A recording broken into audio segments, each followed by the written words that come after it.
Hello friends, beauty's bake and cook চ্যানেলে আপনাদের সবাইকে স্বাগত জানাই। আজকে একটা প্রিন্সেস কেক আপনাদের সঙ্গে শেয়ার করব। কেকটা ছিল আমার স্ট্রবেরি ফ্লেভারের 1 পাউন্ডের। আমি কেক স্পঞ্জটা প্রথমে 3টে লেয়ারে কেটে নিচ্ছি সমান করে।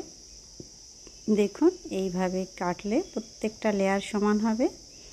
কিছুটা স্ট্রবেরি ক্রাশ এখানে আমি জলের সঙ্গে মিক্সড করে নিয়েছি। যেহেতু আমি কেক বেকের সময় ইমালশন ইউজ করিনি, সেই জন্য আমি একটু ক্রাশ এর সঙ্গে মিক্সড করে নিলাম যাতে টেস্টটা আর একটু ভালো হয়। আমি এখানে ক্রিম দিলাম, ক্রিমের সঙ্গে ক্রাশ মিক্সড করছি। এই ক্রাশটা আমার হোমমেড ক্রাশ। রেসিপিটা যদি আপনাদের দরকার পড়ে আমাকে অবশ্যই কমেন্টে জানাবেন। আমি এখানে সমানভাবে ক্রিমটা চারিপাশে স্প্রেড করে দিচ্ছি। এরপর আমি সেকেন্ড লেয়ার দিয়ে দিলাম। একইভাবে একটু স্পঞ্জটা সোক করিয়ে নিচ্ছি। খেয়াল রাখবেন কেক স্পঞ্জ যদি ময়েস্ট থাকে তাহলে বেশি এখানে ব্যবহার করবেন না জল। আমি আবারও কিছুটা ক্রিম দিয়ে তার সঙ্গে ক্রাশ মিক্সড করছি। এইভাবে হয়তো অনেকেরই অসুবিধা হতে পারে কেকের উপরে ক্রিম আর ক্রাশ মিক্সড করতে। সেক্ষেত্রে বলবো আলাদা কোনো পাত্রে ক্রিম নিয়ে নেবেন, ক্রাশ নিয়ে সেখানে মিক্সড করে নেবেন। তারপরে পাইপিং ব্যাগের সাহায্যে এটা করলে আরও ইজি হয়ে যাবে। আমি এরপরে 3 নম্বর লেয়ার দিলাম, দিয়ে আবারও এটা একটু সোক করিয়ে নেব।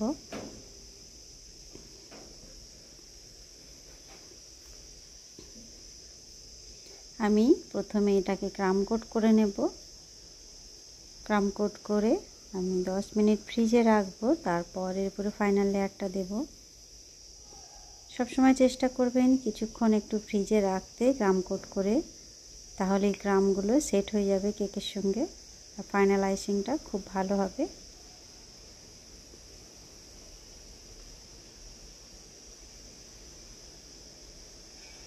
আমি এর উপরে ফাইনাল আইসিং করছি।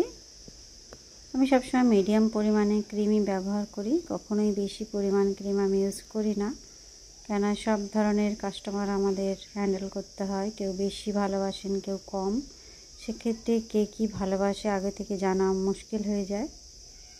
সে কারণে বলবো মিডিয়াম পরিমাণে ক্রিম ব্যবহার করলেই ভালো।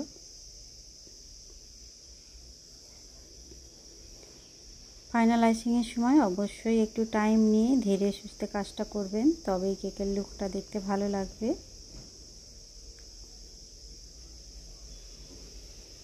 আমি যথেষ্ট টাইম নিয়ে কেকটা করছি, কিন্তু এখানে আমি একটু তাড়াতাড়ি দেখিয়ে দিচ্ছি ভিডিওতে। আমি একটু পিঙ্ক কালার স্প্যাচুলাতে লাগিয়ে নিয়েছি, নিয়ে সেটা দিয়ে ট্যাপ ট্যাপ করে সাইডে দিয়ে নিচ্ছি। পুরো কেকটা আমি পিঙ্ক করতে চাইছি না, আর ক্রিমের সঙ্গেও কালারটা আমি ইচ্ছা করেই মিক্সড করে নিই। এইভাবে একবার কালার করে দেখবেন, সত্যি কেকটা দেখতে ভালো লাগে, একটু অন্যরকম লাগে। আমি উপরটাতেও হালকা একটু পিঙ্ক দিয়ে দিচ্ছি। হোয়াইট অ্যান্ড পিঙ্কের মধ্যে কাস্টমার চেয়েছিলেন, সেই কারণে এই প্রসেসটাই ফলো করলাম। আর এই কেকটা ছিল আমার প্রিন্সেস থিমের উপরে। আমি একটা সিলিকন ব্রাশ দিয়ে সাইডটা একটু ডিজাইন করে দিচ্ছি। এগুলো দেখতে বেশ ভালোই লাগে। এখানে আমি 1M নজেল নিয়েছি আর ক্রিমের সঙ্গে আমি পিঙ্ক কালার মিক্সড করে নিয়েছি, নিয়ে কতগুলি ফুল বানিয়ে নিচ্ছি। জাস্ট একটু প্রেস করছি এদিক ওদিক বাঁকিয়ে বাঁকিয়ে।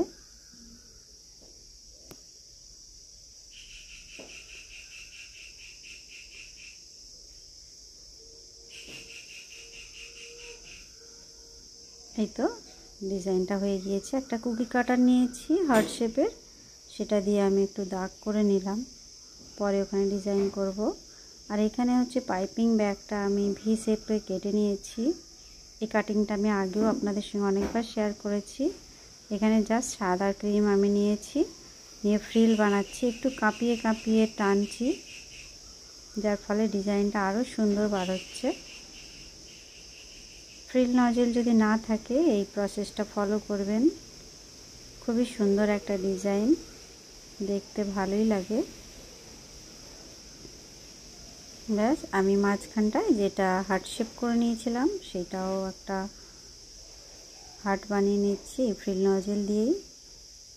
ব্যাস এখানটা আমি নাম লিখব।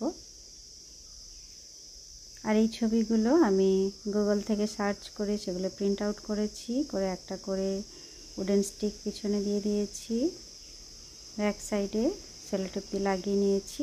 এবারে একে একে যেখানে মনে হচ্ছে ভালো লাগবে দেখতে সেখানে আমি বসিয়ে দিচ্ছি এগুলো।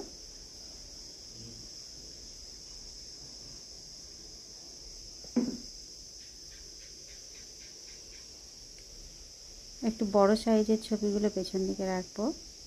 আমি নামটা আগে লিখে নিচ্ছি, কেননা এখানে যদি আমি ছবিগুলো বসিয়ে দিই নামটা লিখতে অসুবিধা হবে। এটা চকলেট গানাশ দিয়ে লিখে নিলাম।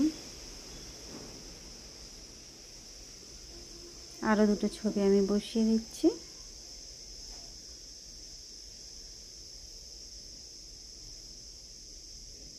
যেটা যেখানে মনে হচ্ছে ঠিক লাগবে সেখানে বসিয়ে নেবেন, এটা আপনার পছন্দের উপর ডিপেন্ড করছে। ব্যাস এই তো কেকটা আমার কমপ্লিট। আমি এবারে কয়েকটা হোয়াইট সুগার বল নিয়েছি যেটা পার্ল, সেটা একটা একটা করে একটা চিমটা দিয়ে ধরে ফুলের উপরে বসিয়ে দিচ্ছি। এই কাজগুলো কিন্তু যথেষ্ট সময় সাপেক্ষ, অনেকটাই টাইম লেগে যায়, কিন্তু সবাই সেটা বোঝেন না। মনে করেন খুবই ইজি ব্যাপার, কেন এত দাম নিচ্ছে, কিন্তু অ্যাকচুয়ালি তা নয়। হোম বেকার্সরা যথেষ্ট একটা কেকের পেছনে খাটে, যথেষ্ট টাইম দেয়, তবে একটা কেক সুন্দর করে রেডি হয়। আমি এখানে নিচে একটা বর্ডার করে নিচ্ছি। আর এই নজেলটা হচ্ছে একদম প্লেন, এটা পাইপিং ব্যাগ দিয়ে করা যাবে, জাস্ট কেটে নেবেন ছোট করে। নজেলটায় কোনো নাম্বার নেই বলে আমি বলতে পারলাম না। ছোট ছোট করে ডট ডট দিয়ে নিচ্ছি, আর একটা পার্লের মতো দেখতে।